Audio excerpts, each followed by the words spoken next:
Hello മച്ചന്മാരെ, welcome back to my YouTube channel tripping മച്ചൻ. എന്താണ് മച്ചന്മാരെ വിശേഷം? എല്ലാവർക്കും സുഖമല്ലേ? അങ്ങനെ ആഫ്റ്റർ എ ലോങ് ടൈം ഞാൻ ഇന്നൊരു ഫാൻ ഷോക്ക് പോയിരിക്കുകയാണ്. ഞാൻ ലാസ്റ്റത് പോയത് മധുരരാജയ്ക്കാണ് പോയത്. അത് കഴിഞ്ഞിട്ട് ഇപ്പോഴാണ് ഞാനൊരു ഫാൻ ഷോക്ക് പോകുന്നത്. നമ്മളുടെ 6 മണിയുടെ ഷോ എടുത്ത്. അതിന് മുമ്പ് ഉണ്ടായിരുന്നു, 4 മണി ഉണ്ടായിരുന്നു. പക്ഷെ 4 മണിക്ക് നമുക്ക് ടിക്കറ്റ് കിട്ടിയില്ല. അങ്ങനെ കങ്കുവ കണ്ട് ഇറങ്ങി ഇരിക്കുകയാണ്.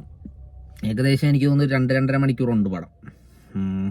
പടത്തിൽ സൂര്യ, ദിശ പതാനി, ബോബി ഡിയോൾ, പിന്നെ യോഗി ബാബു, അങ്ങനെ ഒട്ടുമിക്ക കാസ്റ്റ് പടത്തിനകത്തുണ്ട്. പിന്നെ ഒരു സസ്പെൻസ് എന്ന് പറയുന്നത് ഇതിനകത്ത് കാർത്തി ഉണ്ട് പടത്തിൽ. അത് ഞാൻ ഇപ്പോഴേ സ്പോയിലർ ആയിട്ടുണ്ട് കേട്ടോ. കാർത്തി ഉണ്ട് പടത്തിൽ. പുള്ളിക്കെന്ന് വെച്ച് കഴിഞ്ഞാൽ ലാസ്റ്റ് ക്ലൈമാക്സിൽ കുറച്ച് റോളേ ഉള്ളൂ. പിന്നെ പടം എങ്ങനെ ഉണ്ട് എന്ന് പറയുവാണെങ്കിൽ ഞാൻ പറയുന്നത്, നിങ്ങൾ ഒരുപാട് എക്സ്പെക്റ്റ് ചെയ്ത് പോകരുത്. ഒരുപാട് എക്സ്പെക്റ്റേഷൻ വേണ്ട. നോർമൽ ഒന്ന് കാണാൻ പറ്റുന്ന രീതിയിലാണ് നിങ്ങൾ കണ്ടോ, അത്രേ ഉള്ളൂ പടം. കാരണം സൂര്യയുടെ ഒരു 2-2.5 വർഷത്തിന് ശേഷമാണ് സൂര്യയുടെ ഒരു പടം ഇങ്ങനെ ബിഗ് സ്ക്രീനിൽ വരുന്നത് തന്നെ. അത് ഒരുപാട് എക്സ്പെക്റ്റ് ചെയ്ത് പോയി കഴിഞ്ഞാൽ നമുക്ക് അത്ര ഇതായിട്ട് മറണമെന്നില്ല. ഫസ്റ്റ് ഹാഫ് എന്തോ പറയാം, ഫസ്റ്റ് ഹാഫ് ഒരു തുടക്കമൊക്കെ ഇച്ചിരി മടുപ്പടിച്ച് പോവുമെങ്കിലും പിന്നെ ഒരിച്ചിരി കഴിയുമ്പോൾ നമുക്ക് ആ ഒരു ഇത് മാറും കേട്ടോ. കാരണം അത് കഴിഞ്ഞ് ഇച്ചിരി സെറ്റായിട്ടാണ് അവരെടുത്തിരിക്കുന്നത്. അതുപോലെ അതിൻ്റെ വിഷ്വലൊക്കെ അടിപൊളിയാണ്. എടുത്തിരിക്കുന്ന മേക്കിങ്ങും വിഷ്വലും ആ ഒരു ഗ്രാമമൊക്കെ കാണിക്കുന്നുണ്ട് ആ സിനിമയ്ക്കത്.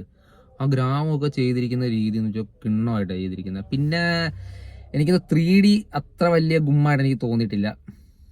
2D തന്നെ മതിയായിരുന്നു, നോർമൽ മതിയായിരുന്നു. എന്നാൽ 3Dയിൽ വലിയ കാണാനൊന്നും അത്ര കൊള്ളൊന്നുമില്ല. പിന്നെ ഇതിനകത്ത് പറയാനുള്ളത് ഞാൻ പറഞ്ഞ പോലെ ഗ്രാമം അടിപൊളിയാണ്. പിന്നെ ഇതൊരു 2 കാലഘട്ടം കാണിക്കുന്നതാണ്. ഒന്ന് ഈ ട്രൈബൽ വില്ലേജ് ആ ഒരു സെറ്റപ്പും, പിന്നെ ഒന്ന് ഇപ്പോൾ ഈ ഒരു കാലഘട്ടവും കാണിക്കുന്നത് 2024 കാലഘട്ടം കാണിക്കുന്നതാണ് പടം പറയുന്നത്. പടം ഒരു ഫസ്റ്റ് ഹാഫ് തന്നെ ഇങ്ങനെ തുടക്കം കുറച്ച് ഈ ഒരു കാലഘട്ടം കാണിച്ച്, പിന്നെ ആ ഒരു ട്രൈബൽ കാലഘട്ടം കാണിച്ച്, അങ്ങനെയാണ് പടം പോയി ലാസ്റ്റ് ക്ലൈമാക്സിലും അതുപോലെ തന്നെ ഒരു കുഞ്ഞിനെ രക്ഷിക്കാൻ ചെയ്യുന്ന ത്യാഗങ്ങൾ എന്ന് വേണമെങ്കിൽ പറയാം. അങ്ങനെയാണ് കഥ പോകുന്നത്. പിന്നെ എടുത്തു വെച്ചിരിക്കുന്ന മേക്കിങ് ഞാൻ പറഞ്ഞല്ലോ, അത് അടിപൊളിയാണ് കേട്ടോ. പിന്നെ സോങ്സ് ആണെങ്കിലും അത്യാവശ്യം കുഴപ്പമൊന്നുമില്ല. 3 പാട്ടം കണ്ടുണ്ട്, അതൊന്നും കുഴപ്പമൊന്നുമില്ല. പിന്നെ ഞാൻ പറഞ്ഞു, ഒരുപാട് എക്സ്പെക്റ്റ് ചെയ്ത് നിങ്ങൾ പോകണ്ട എന്ന് എനിക്ക് പറയാനുള്ളൂ. നിങ്ങളുടെ കയ്യിൽ ക്യാഷ് ഉണ്ടെങ്കിൽ പൊക്കോ, അത്രയും നമുക്ക് പറയാം.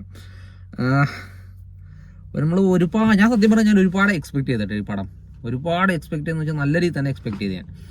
ഇത് പടം പക്ക മാസമായിരിക്കും എന്ന് വെച്ചാൽ മാസ് സീനൊക്കെ ഉണ്ടെങ്കിലും നമുക്ക് അങ്ങോട്ട് കയറി അങ്ങ് കൊളുത്തത്തില്ല പടം. അതാണ് ഇതിൻ്റെ പ്രത്യേകത. അല്ലാതെ എന്തോ പറയുന്ന, നമുക്ക് പ്രതീക്ഷിച്ച അത്രയില്ല കേട്ടോ. സീരിയസ്ലി ഞാൻ പറയാം, എൻ്റെ ഒരു ഒപ്പീനിയനാണ്. പ്രതീക്ഷിച്ച അത്രയില്ല. ഇപ്പം നിങ്ങൾ കണ്ടാണെങ്കിൽ നിങ്ങളുടെ ഒരു ഒപ്പീനിയൻ എന്തായാലും എനിക്ക് കമൻ്റായിട്ട് ഇടുക. എനിക്ക് പറയാനുള്ള ഇത്രേ ഉള്ളൂ. പിന്നെ ലാസ്റ്റൊക്കെ ആ ഒരു ഫൈറ്റ് സീക്വൻസ് ഒക്കെ അടിപൊളി. പിന്നെ ലാസ്റ്റ് പിന്നെ സൂര്യയുടെ ഒരു ഇതുണ്ട്, ബോഡി ഇത് കാണിക്കുന്നത്. എൻ്റെ മോനെ കിണ്ണ സാധനം കേട്ടോ. ആ ഒരു കാണിക്കുന്ന അടിപൊളി. ഏതൊരു ഇൻ്റർവ്യൂ അത് പുള്ളി പറഞ്ഞിട്ടുണ്ടായിരുന്നു, എന്തോ ഇതിനകത്ത് ബോഡി സിനിമയിലും കാണിക്കുന്നുണ്ടാന്ന് ഇങ്ങനെ ചോദിക്കുന്നത്. എന്തായാലും അത് കാണിക്കും, അത് നല്ല സെറ്റ് സാധനം കേട്ടോ. പിന്നെ അതുപോലെ തന്നെ സൂര്യയുടെ ഇൻട്രൊഡക്ഷനും ഈ ഒരു ട്രൈബൽ ലുക്കിലുള്ള ഇൻട്രൊഡക്ഷൻ ഉണ്ട്, അതും കിണ്ണമായിട്ട് എടുത്തു വെച്ചിരിക്കുന്നവന്മാർ. അങ്ങനെയൊക്കെയാണ് പടത്തിൻ്റെ ഒരിത്. എന്തായാലും നിങ്ങൾ പോയി കാണുക. നിങ്ങളുടെ ഇതെന്താണെന്ന് നിങ്ങൾ കമൻറ്റ് രൂപത്തിൽ പറയുക. അപ്പോൾ എന്തായാലും എൻ്റെ ഒരു ഒപ്പീനിയൻ വെച്ച് കുഴപ്പമില്ല, പടം കണ്ടിരിക്കാം നമുക്ക്, അത്രേ ഉള്ളൂ. അപ്പോൾ എന്തായാലും അടുത്തൊരു പടത്തിൻ്റെ റിവ്യൂ ആയിട്ട് വരുന്നവരാ. ബൈ.